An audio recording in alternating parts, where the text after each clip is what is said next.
Hello students, today's topic is concept of demonetization.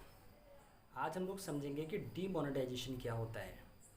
Actually में अभी आपने देखा होगा कुछ 2-3 साल पहले ये जो वर्ड था demonetization बहुत ज़्यादा न्यूज़ में रहा और हम सुनते थे कि मार्केट में गवर्नमेंट ने डिमोनेटाइज़ कर दिए हैं कुछ नोट्स को।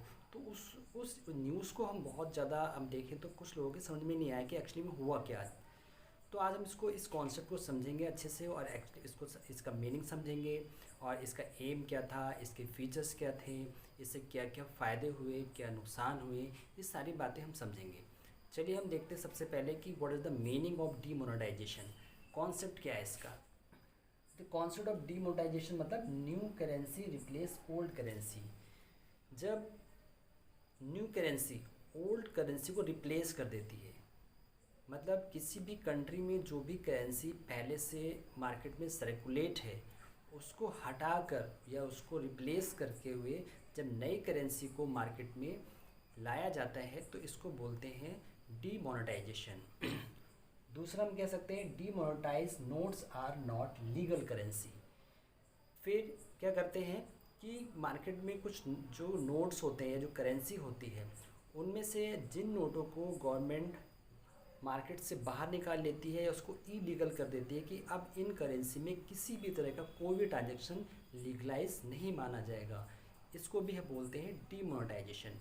तो क्या समझ में आया कि डीमोनेटाइजेशन क्या है कि जब क्या होता है कि जब कभी न्यू करेंसी ओल्ड करेंसी को रिप्लेस कर देती है।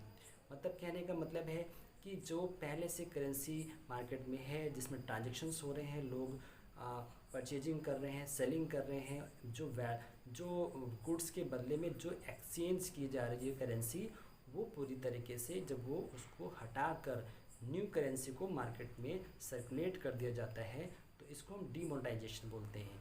और दूसरा मैंने क्या बताया कि मार्केट में जो भी करेंसी है उसको जब इलीगल कर दिया जाता है कि अब इस करेंसी में किसी भी तरह का कोई भी ट्रांजैक्शन लीगलाइज नहीं होगा, दैट इज़ डीमोनेटाइजेशन। ऑन 8 नवंबर 2016, 8 नवंबर 2016 को गवर्नमेंट ने एक अनाउंसमेंट किया कि आज आज रात 12 बजे से जितने भी 500 और 1000 के जो नोट्स हैं जो मार्केट में सर्कुलेट हैं उन सभी से किसी भी तरह का ट्रांजैक्शन अब इलीगल होगा। मतलब वो पूरी तरीके से मार्केट से उनको रिप्लेस किया जा रहा है। अब कोई भी 500 और 1000 के नोट से किसी भी तरह का कोई ट्रांजैक्शन नहीं कर सकता। इसलिए अब सभी को जो भी जिनके पास भी 500 और 1000 के नोट्स हैं वो बैंक्स में जाके उसको डिपॉजिट कर सकते हैं और उसके बदले में नई करेंसी ले सकते हैं।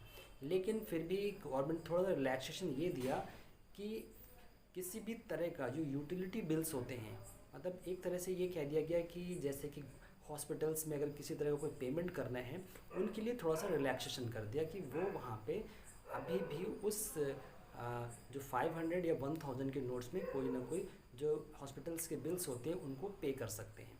लेकिन फिर भी 86% जो करेंसी थी मार्केट से उसको डीमोनेटाइज कर दिया गया था।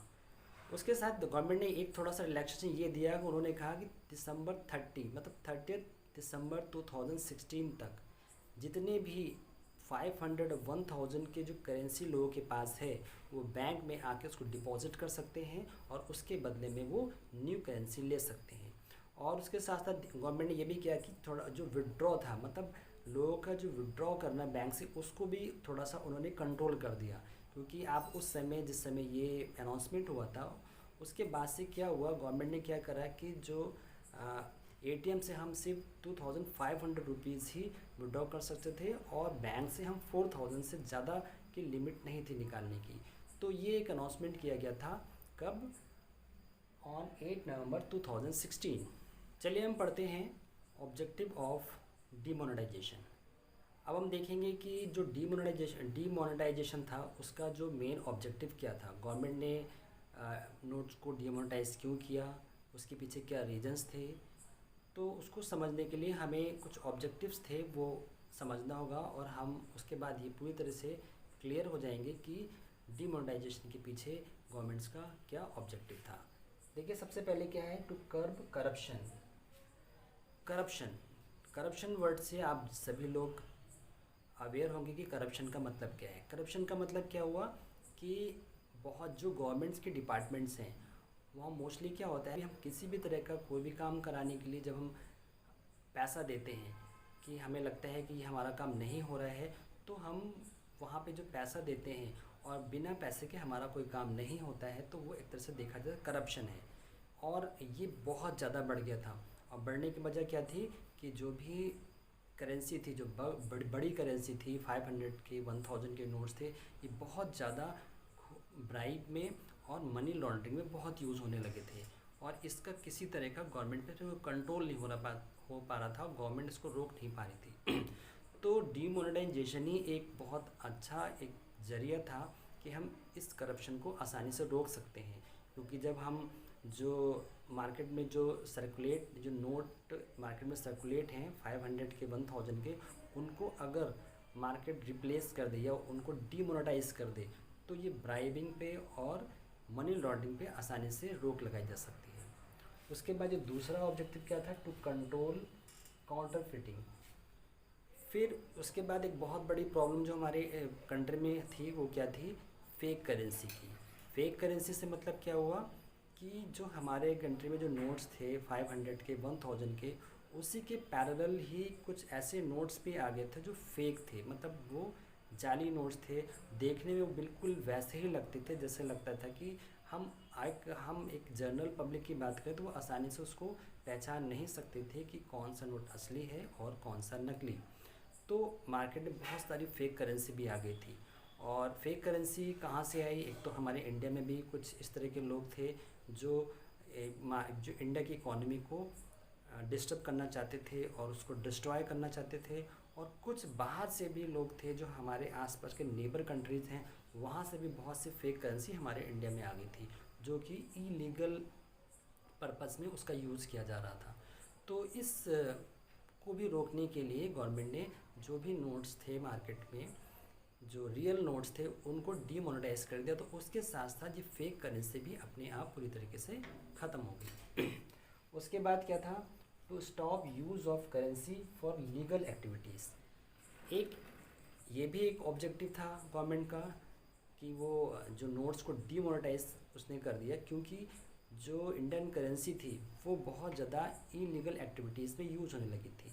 इलीगल एक्टिविटीज़ जैसे कि कई बार क्या होता था कि जो टेररिस्ट को भी बहुत सारा पैसा दिया जाता था कहीं पे टेरर अटैक करने के लिए, तो वो आसानी से उनके तक पहुंचाया जा सकता था, क्योंकि जो नोट्स थे वो हाई डिनोमिनेशन होने की वजह से क्या होता था, वो आसानी ईजिली से किसी न किसी इलीगल एक्टिविटीज़ में उनका यूज़ किया जा सकता था और उसको आसानी से ट्रैक नहीं कर सकती थी गवर्नमेंट। तो वहाँ पे गवर्नमेंट ने क्या किया कि उन नोट्स को डिमोनेटाइज कर दिया। तो जो भी नोट्स इलीगल एक्टिविटी में यूज़ हो रहे थे या ऑलरेडी लोगों के पास जा चुके थे, वो पूरी तरीके से यूज़लेस हो गए, इलीगल हो गए। तो फिर कहीं भी उनका हम या जो भी टेररिस्ट थे या जो भी स्मगलर्स थे वो उसका यूज़ नहीं कर पाए और वहीं के में वो नोट्स पूरी तरीके से बेकार हो गए। उसके बाद क्या था, to stop accumulation of black money and bringing it back to the economy. फिर क्या होता था कि एक्चुअली में हाई डिनोमिनेशन होने की वजह से लोग 500 और 1000 के नोट्स को क्या करते थे, एक एक्यूमुलेट करने लगे, क्योंकि वो नहीं चाहते थे कि अगर हम इसको डिक्लेयर करेंगे, डिस्क्लोज़ करेंगे तो उन्हें उसके टैक्स भी देना पड़ेगा। और टैक्स देने की ना देना पड़े तो उन्होंने क्या किया, वो घर में ही उसको एक्यूमुलेट करने लगे या इस तरह से कहीं पे जमा करने लगे कि किसी तरह से वो गवर्नमेंट के पास उसकी इन्फॉर्मेशन ना हो पाए।